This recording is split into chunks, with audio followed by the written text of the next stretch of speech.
Cypress Development Corp. is developing a world-class lithium resource in the heart of Clayton Valley, Nevada. The size of the resource makes the Clayton Valley project a premier asset with the potential to impact the future of lithium supply. Cypress Development Corp. trades on the TSX Venture Exchange, symbol CYP, the OTCQB, symbol CYDVF, and on Frankfurt, symbol C1Z1. For more information, please visit our website, cypressdevelopmentcorp.com.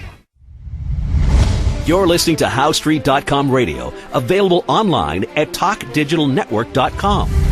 Welcome to HowStreet.com radio, the online source for market opinions. Here is Jim Goddard. The theme of our show is the Uptick rule. Do we need it? Should it come back? And short selling. We're talking to John Kaiser of Discovery Watch fame, his website, KaiserResearch.com. Welcome to the show, John. Jim, it's a pleasure to be on the show. John, short selling is a practice of borrowing stock you do not own and selling it into the market with the intention of buying it back at a cheaper price. One of the restrictions on short selling was the Uptick rule. What is the Uptick rule and what's its history?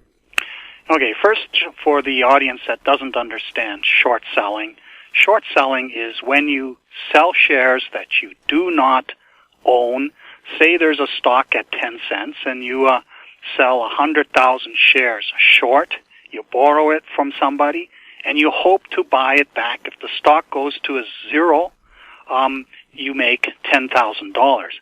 But it's very dangerous because if the company tomorrow produces a barn burner drill result and the stock rockets to a dollar, a 10-bagger for those who bought the stock at 10 cents, you're going to lose $90,000. So it is a game not normally played by ordinary investors. It is a game played by professionals. And the professionals in the stock market, they read the market. They see that there's a stock trending higher. They may do a fundamental analysis and say, this stock is way overpriced and decide to go short for the long term. They put on a short position and wait for reality to set in and the stock to collapse and buy it back. But they also play a role in dampening volatility. So suppose there is some sort of news that causes a stock to spike high because if there's an imbalance of buyers and sellers, the sellers don't want to sell. So short sellers step into the market and provide liquidity, which is a good thing for those who want to buy the stock because otherwise they would have to pay more. Now the problem with short selling though is it's easier for stocks to go down than it is to go up. They only go up in the event of very good news or when there's some sort of mania bubble that's driving the whole sector higher.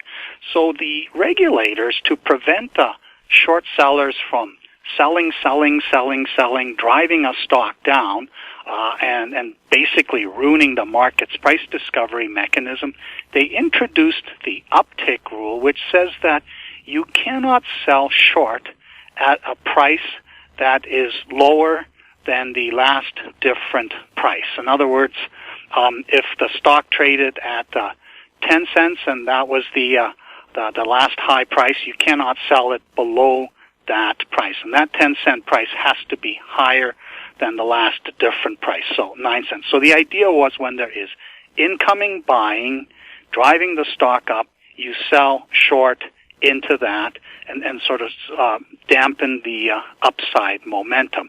And by not being allowed to sell, say, at 9 cents and 10 at 8 cents and lower, it prevents you from only selling a long, or it makes sure you only sell a long position. So this rule protected the market from predatory trading to that would have driven stocks down over and over again, creating a downward bias in the market. Why was the Uptick rule for short selling eliminated? This happened around 2010, 2011.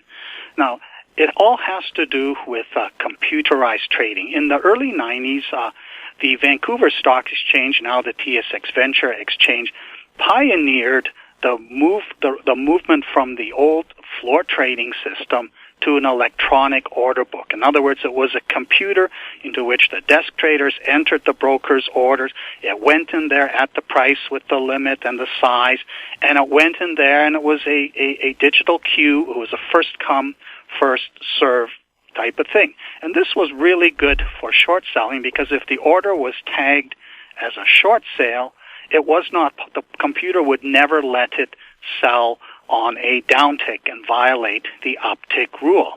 But as these electronic platforms became available, the regulators decided that it wasn't just good enough. It wasn't good enough that the Vancouver Stock Exchange would have a monopoly on trade execution. So in the name of competition, they gave the green light to competing order execution systems. So in other words, parallel to the stock exchange itself, there would be other electronic order books that brokers could enter their orders in and have them matched and executed. And you still needed to get the best trade for your client, but you could pick and choose which one of these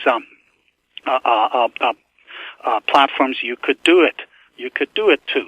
And that created a problem because the way computers sort of calculate which of these platforms to put it through, and there's orders coming in from all over the place. It may go into this order book and that order book, but things could be changing. And when you have these multiple order execution systems, you cannot tell whether a price was actually an uptick or a downtick. In fact, you could accidentally end up selling on a downtick. And this also became a problem for in the bigger markets in the United States with the emergence of ETFs, index funds, and options market. And traders, once they were hooked up electronically, they were monitoring these markets electronically, and they had algorithms which would make the trading decisions. And one of the simplest ones was to arbitrage between the stock market, where the uptick rule applied, and in options markets. And when they got out of whack, they would do trades to offset and arbitrage the difference. And they wanted to do this simultaneously, except that could result in them selling on a downtick. So for two reasons, they called for the elimination of the uptick rule.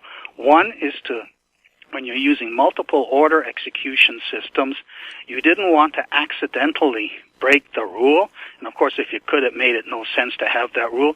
And the other was so that if they've bought the options in the option market, they want to be able to sell with impunity the offsetting long position in the stock market. And so they would be intentionally selling it on a downtick. And they wanted to be able to do these trades, and they argued that this would help with the liquidity of the markets. So the Americans said, okay, we have to get rid of this uptick rule, and the Canadians looked at this and said, yes, we are going to do so also. And so that was the death of the uptick rule.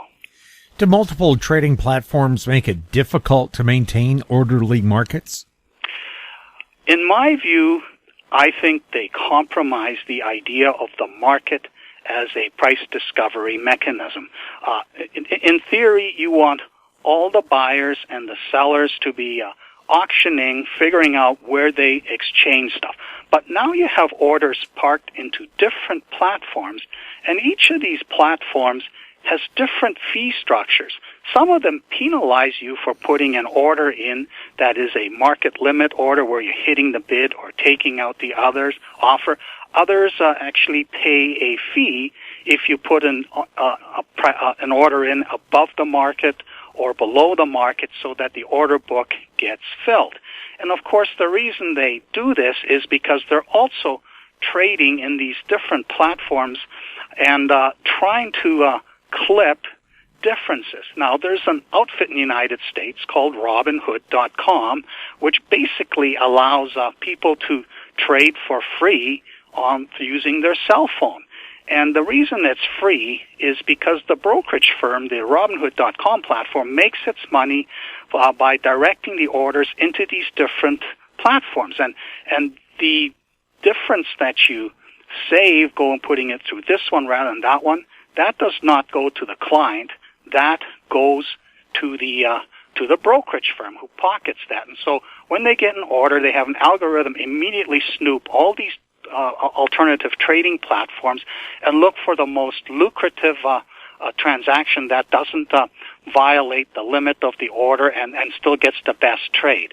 And in my view, if I decide I want to buy a stock at 10 cents and I'm patiently sitting on the bid and I'm the first one in there, and then suddenly others put in orders at 10 cents also, and then there's an algorithm that arbitrarily sells the stock through the different platforms and misses me completely because there's some weird fee structure that's being charged by the platform through which I put in the order, I think that's a violation of the concept of first come, first serve, which was what was wonderful about the original Vancouver Stock Exchange electronic order book, because when things went down to the floor, you never knew what sort of shenanigans were being played by the floor traders and the desk traders, and you could never really be sure that you were getting fair and timely execution. But in a single order book, you are first in line, and you get that first trade that comes in at your price. Could it be physically possible to reinstate the Uptick rule? In my view, for a venue such as a junior resource stock exchange where you do not have these options in other markets, and the juniors are not part of these indices that everybody's emulating through their own hedge funds, or in any of these other convoluted structured products,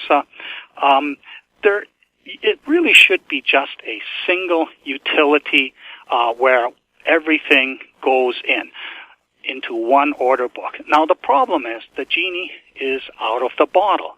The regulators, they understand that this is probably not helpful, not having an uptick rule for fragile markets such as the juniors, where price discovery is really important, but also very difficult to do because of the nature of the concept, resource exploration. So they would have to go to all these other platforms and say, you are out of business. We said it was okay for you to do this, but now you have to shut down. You have to take a loss. And that's never going to happen. There would be lawsuits all along that you're basically destroying the business for some other reason. And so in my view, it is physically impossible to reinstate the uptick rule without getting rid of these parallel multiple trading platforms. We'll have more with John Kaiser right after the break. Media recognition from Bloomberg, Reuters, recycling trade publications. Patented process for 100% recovery of critical metals, including cobalt, lithium, nickel, manganese, aluminum. American Manganese is focused on recycling lithium-ion batteries for electric vehicles. American Manganese trades on the TSX Venture, AMY, the US, AMYZF, and Frankfurt 2AM. For more information, visit AmericanManganeseInc.com or phone me, Larry Ray, at 778-574-4444. Avon Resources Limited is a gold exploration company with significant projects in British Columbia and the Yukon, trading on the TSX Venture Exchange, symbol ABN, and the OTCQB, symbol ABNAF. Surrounded by world-class gold deposits and mines, Avon's 23,000 hectares Forest Kerr Gold Project is located in the heart of the Golden Triangle in northwestern BC. For more information, visit us at avonresources.com. Welcome back. We're speaking with John Kaiser. Elon Musk recently tweeted short selling should be illegal. Your thoughts on that? Well, in my view, anytime I've ever heard a promoter, whether it's a big league promoter like Elon Musk or somebody down on Howe Street, complaining about short selling, I'm usually quite suspicious.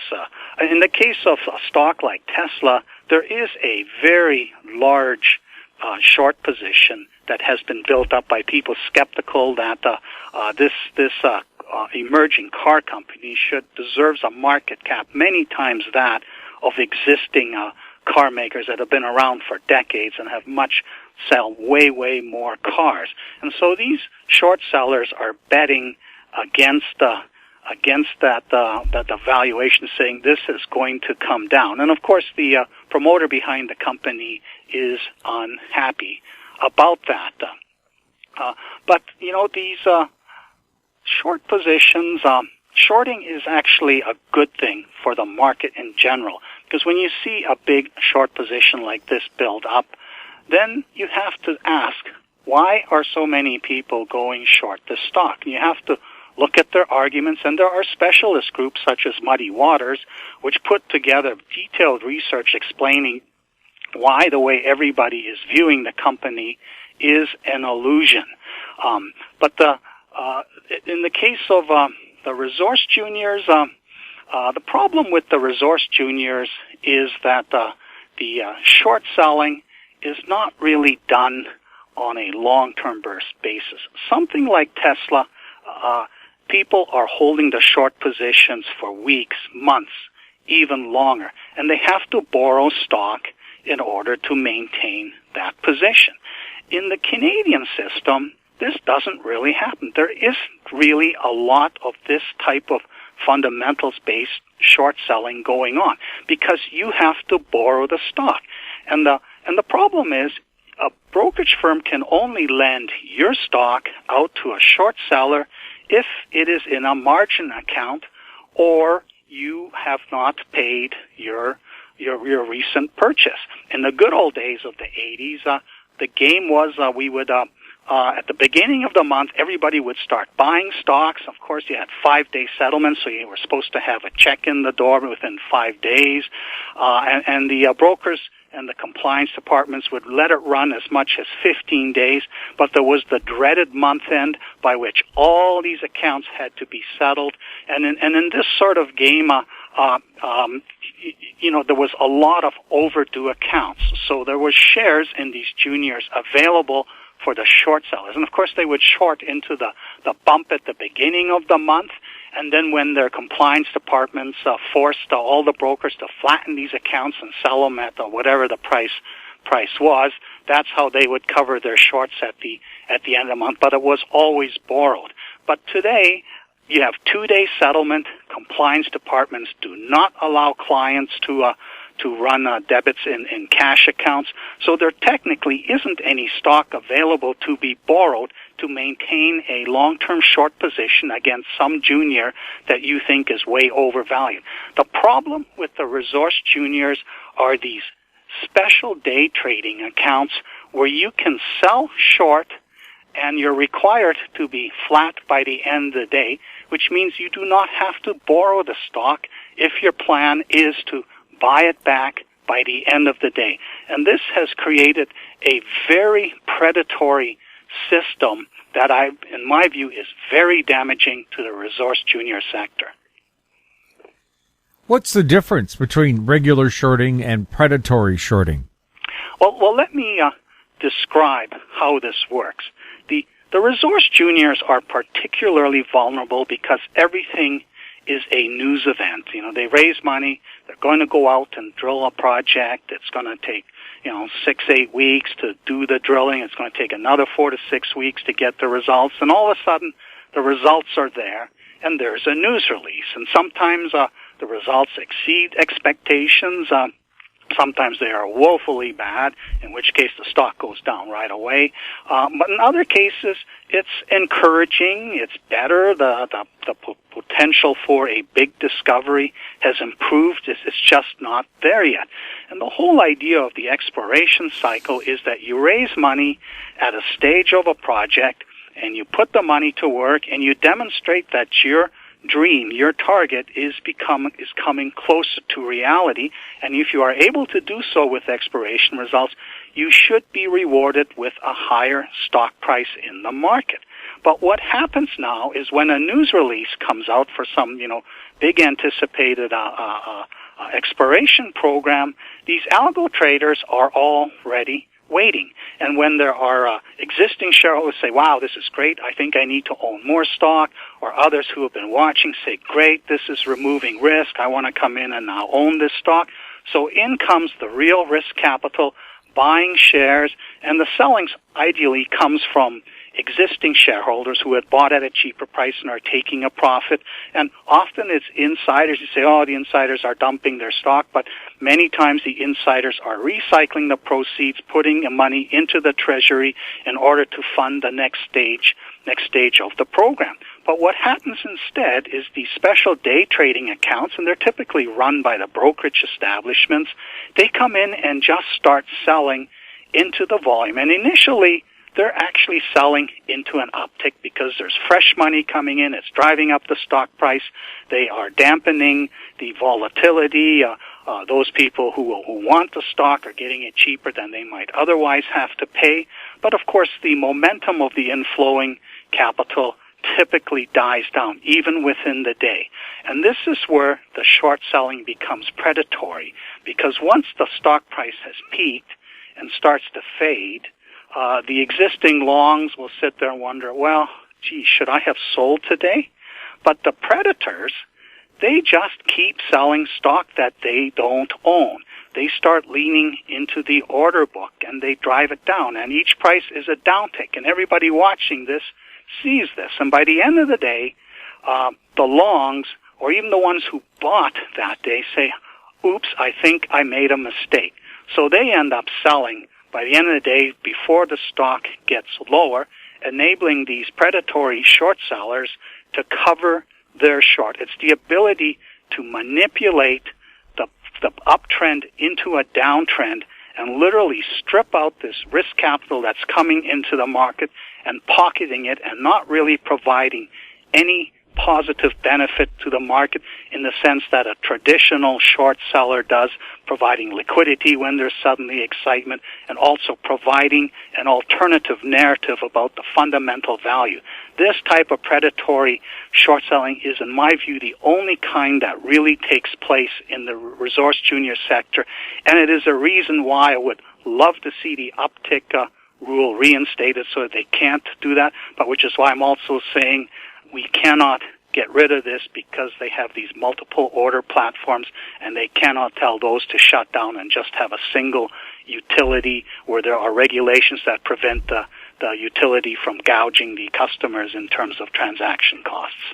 Since Canadian junior resource listings do not have corresponding options markets and generally are not components of structured products such as ETFs or index funds, traders are trying to emulate. Could the risk of predatory shorting and day trading accounts be reduced by forcing stock to be borrowed before submitting a short sale?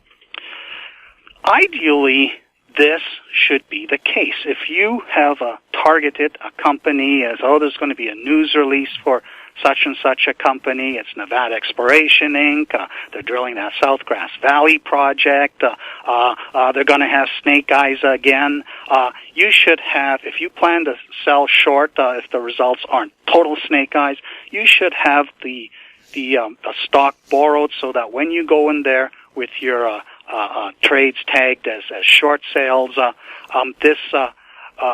it's all fair and square. You've got it done. But it doesn't really happen, and there's no real verification as to what goes on in these day trading accounts. And a question that I have is who makes sure that these positions are actually flat at the end of the day? It's this idea of selling short in the beginning without borrowing the stock and hoping to be able to buy it back later, and having the power to just bully the stock down by selling into a downticking the order book. This creates a very problematic situation. We'll have more with John Kaiser on this whole issue of shorting and the Uptick rule right after this. Engineer Gold Mines is focused on the exploration and development of the historic high-grade Engineer Gold Mine situated 32 kilometers southwest of Atlin, British Columbia. Engineer Gold Mines is fully permitted for surface and underground exploration with the 2019 drill program now underway. Engineer Gold Mines Limited trades on the TSX Venture Exchange, symbol EAU. For more information, please visit us at engineergoldmines.com. Don't miss out. Stay informed. Receive the HowStreet.com weekly recap with thought-provoking podcasts, radio, and articles delivered to your inbox. Sign up for the HowStreet.com weekly recap on our homepage at HowStreet.com. Welcome back. We're speaking with John Kaiser. John, are day traders in the eyes of the taxman operating a business where tax would be assessed on 100% of any profits? In Canada, this is actually the case. Brokers have always been treated as professionals who make a living from trading stocks. And if you're a retail investor and the taxman observes that you're trading in and out and all that, they'll say you are making a living. So instead of getting the capital gains treatment in Canada, you're said you add up your profits and losses and then you add that to your income and you will be taxed at your marginal income tax rate. In the United States, we don't quite have this problem because we have the distinction between long-term and short-term capital gains. The capital gains, the tax treatment of long-term capital gains, in other words, a position you've held for 12 months or longer, is much, much more favorable than short-term capital gains. So the U.S. system already has a penalty built into the system for day traders who are making their money just trading the stocks. And it makes sense because they're trying to encourage people to invest in fundamental outcomes, not just be engaged in some sort of war game to try and strip out the profits at the expense of somebody else. The whole purpose of long-term capital gains is to encourage investment rather than just short-term momentum trading. And Canada's rules where it makes no difference whether you day trade or whether you hold your position for years before you sell it, it really doesn't favor the investment type strategy. What else could be done to make predatory shorting of a junior a much riskier adventure for day traders? The purpose of a resource junior market is to help with price discovery. What is a fair value for this company, especially in the wake of news that has come out that has caused some to buy and drive the stock up and others to sell, but which attracts these predatory short sellers who realize that the rules have been rigged in such a way that it is very difficult to quantify the size of the prize. And Rick Rule has a favorite line he likes to use, that these resource juniors have no intrinsic value, which is true. They are ventures. They are ideas. They are an expiration target. The whole purpose of raising the capital is to apply it and show that there is something there that can be turned into cash flow. In other words, a mine that does have intrinsic value. But there is a way to price a potential outcome, and that is the simple equation of the uncertainty associated with that outcome multiplied by the value of that outcome. So if you have looking for $1 billion gold deposit and it's just at a target testing stage and it's plausible that something like that could be there, well, the fair value is about 0.5% to 1%. So maybe that might enjoy a $5 to $10 million valuation. The trouble is when you're just dealing with a target, how do you come up with that $1 billion number? And the companies have all these restrictions on forward-lookingness. They can't go out there and say, we think that there is a 5 million ounce gold deposit here running this grade with this sort of tonnage and all this. They're not allowed to say that until they've spent millions of dollars and produced a 43-101 resource estimate, and even then quantifying what it would be worth, they have to at least complete a PEA. So you're talking several years and $5 million plus of exploration capital for them to be even allowed to say, well, this is what it is potentially worth if it ends up becoming a mine. And the complexity of the resource exploration game is a reason that this sector is suffering in such a big way. I mean, the inability of the market to quantify the size of the price prevents them from placing a bet that actually makes sense. And this is what these predatory short sellers exploit, because people come in, they've maybe been hyped by somebody, they have a good feeling, who knows what, but they have no quantitative basis to say, okay, this 10-cent stock should be now trading between 20 and 30 cents, and they'll buy it up to 20 cents, but then the predatory short sellers come in and they grind it back to 10 cents. I've been playing with this problem for many years, and I've done something about it. I've gotten Australian backing from Andy Gregg and a whole bunch of others to create something called the Share Collective, which bypasses this problem that the companies can't really say what they are hoping to accomplish. They can publish all the tea leaves and all the dots, but you put the ability to connect the dots and quantify the size of prize into the hands of the market. So in the Share Collective, the members can decide to follow a project such as South Grass Valley and do their numbers and say, well, what if there's a Cortez Hills that's found there, and what would that be worth? And they would, borrow the costs from somewhere else, and it would be like a back of the napkin. And because they're all anonymous, they can't say who they are in the real world, which they really wouldn't want to, because everybody assumes that anybody who shares anything has a conflict of interest and the intention of benefiting from. In other words, they're a predator hoping to make money from others.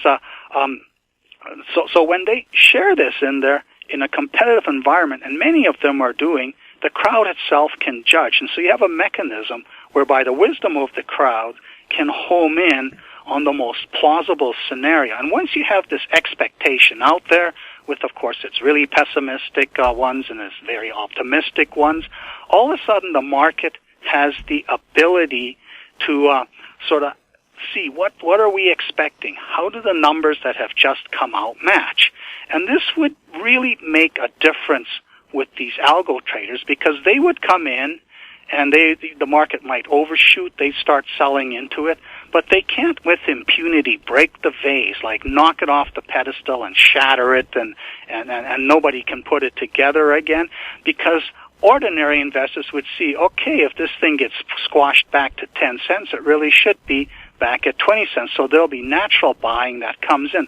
But even more importantly, the algo traders will be competing with each other. They will also be looking at this fair value range and saying, oh, our pals over there at that other firm, I think they're overdoing it. I think we'll give them a bad time. And in fact, this type of high-frequency trading and arbitraging in the big markets, they've wiped out the ordinary investors to such an extent that they are now cannibalizing each other in the bigger space, which is why their returns are not looking very good compared to just owning the index. And I think something like the Share Collective, if it got established and had all these members of the public in there, and because they are private individuals, they can share what their dreams to their heart's content. The regulators are not threatened because none of these people have credentials except maybe what reputation they build up in this system where you're never allowed to reveal your real world name.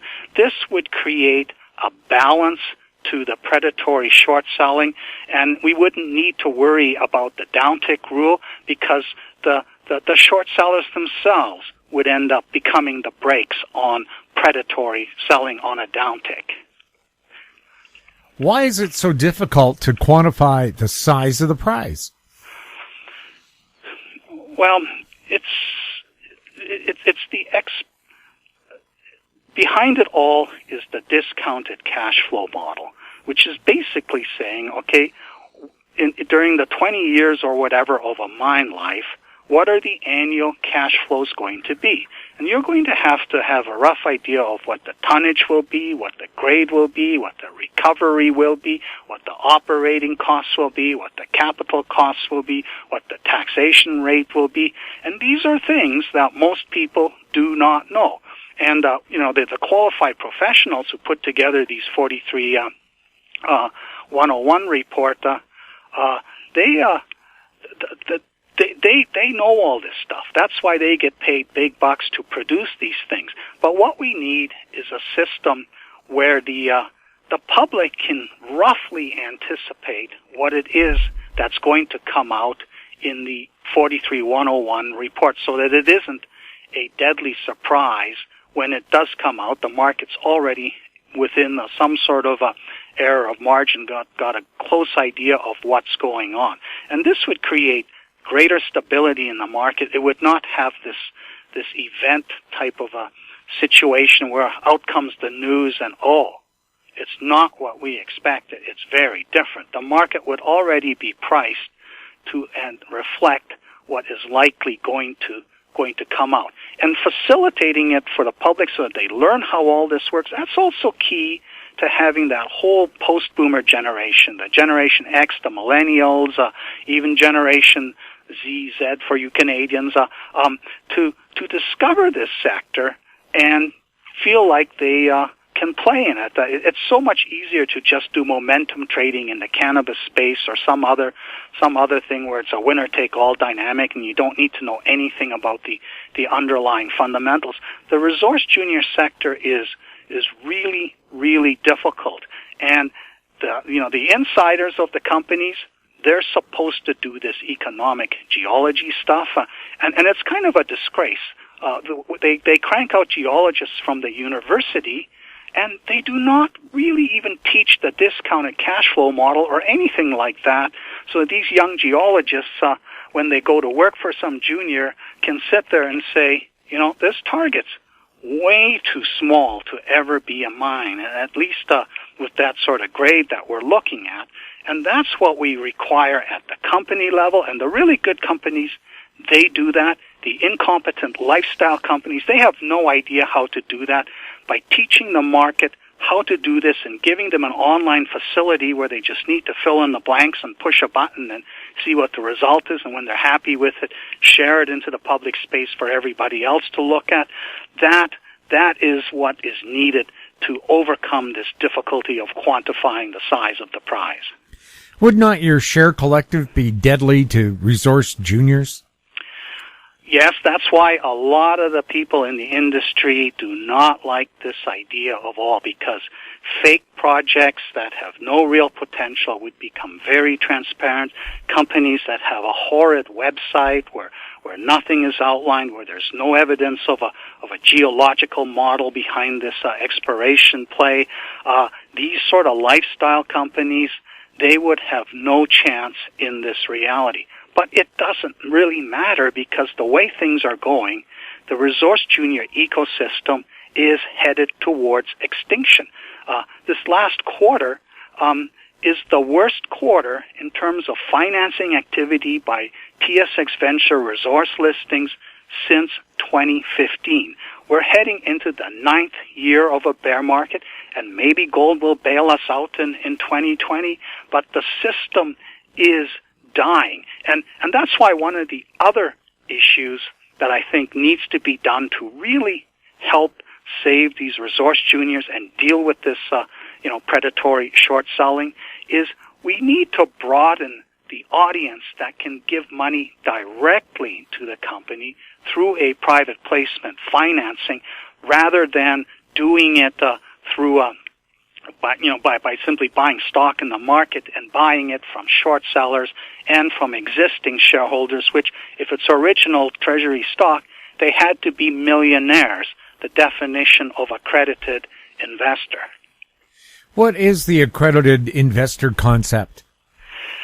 This is a rule developed by the regulators coming out of the 80s and into the 90s that a special exemption to issue stock from Treasury without a prospectus filing is available to several categories. One of them is friends and relatives of the company, like, in other words, family associates and business associates, people who are really close.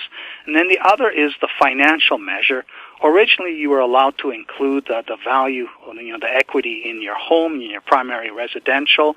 But then they decided, way too many people qualify as accredited investors on that basis. So then they said, no, you need to have a net worth of $1 million outside of your equity in your primary real estate in order to participate in these private placements. And there's also an income standard where you have to be making $200,000 a year or more in order to qualify for this exemption.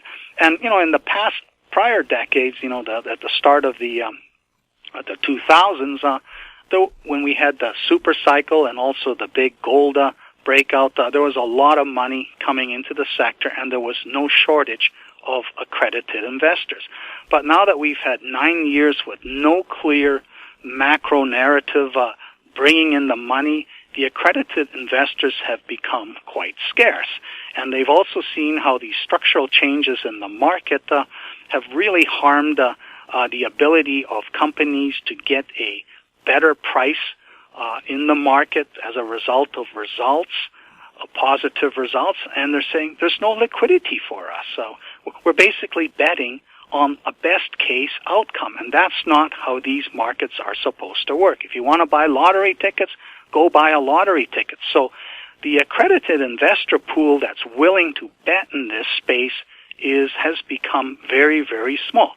And I just published the numbers for all the TSX Venture resource listings. The September 30th financials were due a couple of weeks. We've entered it into the system, and of the 1,127 TSX Venture resource listings, there are $2.4 billion in about 400 of them, and then there's $2 billion owed by the rest of them.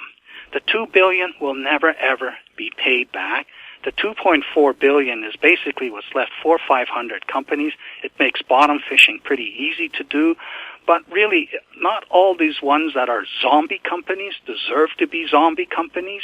Whether you are having difficulty raising money could simply be where you are in the hierarchy of these different groups that have traditionally backed resource juniors. So in my view, we have to go back to what we had in the 80s, where retail investors were able to invest directly in companies, and we called them the statement of material facts. There would be this not particularly full of information document the company would file, and the brokerage firm with the brokers who were sponsoring the financing, they would line up the buyers. It would be done all in one day, and then the stock would be free trading instantly. That isn't being done on any meaningful scale. And several years ago, the regulators, starting around 2015, they became alarmed that this junior resource sector started dying, and they introduced a special exemption called the existing shareholder exemption, where you do not have to be a millionaire to buy private placement stock. The company has to say, yes, we are allowing this exemption to be used, and it allows people to make small purchases like $5,000 without demonstrating or claiming that they have a net worth of $1 million or $200,000 annual income. The problem is they insisted on this existing shareholder requirement, which meant that if the company announces financing today at, say, 3 cents, you can't participate in it as a non-accredited investor unless you already own the shares. And this is a startling contradiction, because we supposedly in Canada have a really good reporting and disclosure system with CDR and the 43-101 rules, and we have continuous reporting requirements. So all the public disclosures should be up to date. So if ABC company announces a private placement and a non-millionaire hears about it, they should be able to go to CDR, go to the website, get all up to speed and say, I think I want to do this, even though they may never have heard of the stock until then. And the reality is that this exemption has not really been used by the people because it is complicated. First of all, most people don't want to lie and claim that they own the shares, and it's a bit of a joke because the company has no way of verifying that you actually own shares. And the regulators, should they find out that you as a non-millionaire didn't actually own the shares or had forgotten maybe that you'd sold them a long time ago, there really aren't any consequences for not having been an existing shareholder when you participated in this financing. And companies, of course, since they have no way of verifying and just have to trust the the investor, they're a bit leery because they don't know when the regulators will go to town. So they've had this experiment for 3 or 4 years, and it's time for them to get rid of this existing shareholder exemption unless they're prepared to say that all our disclosure regulations are absolute garbage. An ordinary individual who isn't a millionaire because they are a trust fund baby, a sack of hammers, but yes, they're a millionaire because they inherited a whole bunch of money. If they're willing to say that our disclosure system is worthless, well, then they can continue to say, yes, ordinary people should not be able to give money directly for the companies. But I think they've done a good job. The disclosures are far better than they were in the 80s and 90s, and they should just liberalize this. And they do have the brakes in there to keep people from blowing themselves up. You're limited to $15,000 per company per 12-month period. So it's not like you're going to be vulnerable to some promoter really filling your head with a lot of BS and getting you so excited that you take all your savings and put it into one company. It has the built-in structure to prevent you from putting all your eggs in one basket. That doesn't exist for accredited investors. Accredited investors, by virtue of having somehow accumulated $1 million net worth, they're supposedly perfectly entitled to blow themselves up by putting all their money into one stock. How would a junior handle hundreds of retail investors wanting to spend $5,000 on a unit private placement so that their money helps a company create wealth rather than just providing liquidity to existing shareholders? That's also something the regulators could do something about.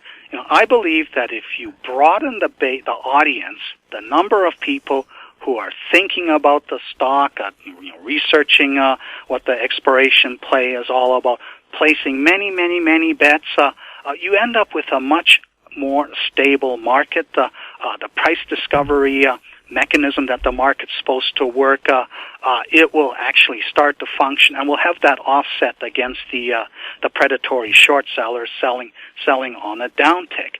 But a typical private placement document is like 50 pages of stuff. Now, I wouldn't mind if the first 2 pages had all the little boxes and signature and initial slots in there so that you just go and say, yes, this is me and all that, and of course describe what the terms are, and then have 50 pages appendix of all this legal mumbo-jumbo stuff that you never print out, that all you have to do is print out the first couple pages, fill them out, scan them, and send them back to the company and wire them your money. That would make things much more efficient. But imagine a poor junior. Ideally, if they want to raise $1 million, they have 20 people write $50,000 checks and get it done. But if you're going to do this in $5,000 amounts, that's going to be 200 people who also are unfamiliar with this whole practice of private placements, and the documents are coming in with missing stuff and all this kind of stuff. The companies don't really want to deal with this, endless paperwork from people who are, in essence, amateurs. So the regulators should simplify the process of doing a private placement so that an ordinary person, all they need to do is have the ability to wire the $5,000 and then get their stock, get it accepted, and the companies do it on a first come, first served basis. Whoever gets their documents and their money in, they're done. As soon as that total is hit, they shut it down, and they can then carry on with the expiration project that they're working on. Would it make sense for the Canadian regulator to create a universal registration system for investors through which they can subscribe on a first-come, first-served basis in private placements offered by a company? That would be absolutely brilliant. I'm not sure who should run it. It might be helpful if, say, Canada has a national regulator rather than all these little provincial fiefdoms all competing with each other. And it would be great for Canadians to be able to go there and register and, demonstrate that, okay, yeah, I'm not a millionaire, and here's my address, I'm a real person.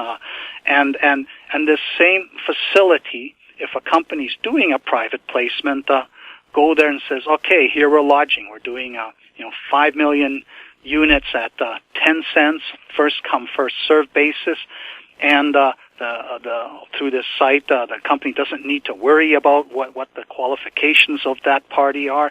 The person itself doesn't need to worry if it's only for accredited investor. The non-accredited investor would never get access to saying, yes, I want to do this. Building something like that, simplifying it for both the companies and the investors, and perhaps even setting it up so that the company sends the electronic certs into this system where they then get automatically redirected to show up in the brokerage account that individual is using. I mean, something like that, it would make everything so much more efficient. I just cannot understand why this does not already exist.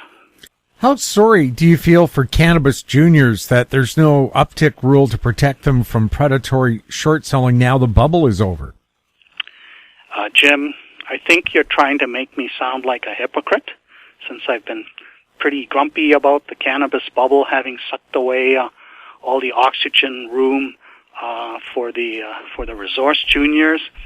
But it's the same thing. I do feel sorry for them because the bubble has clearly topped.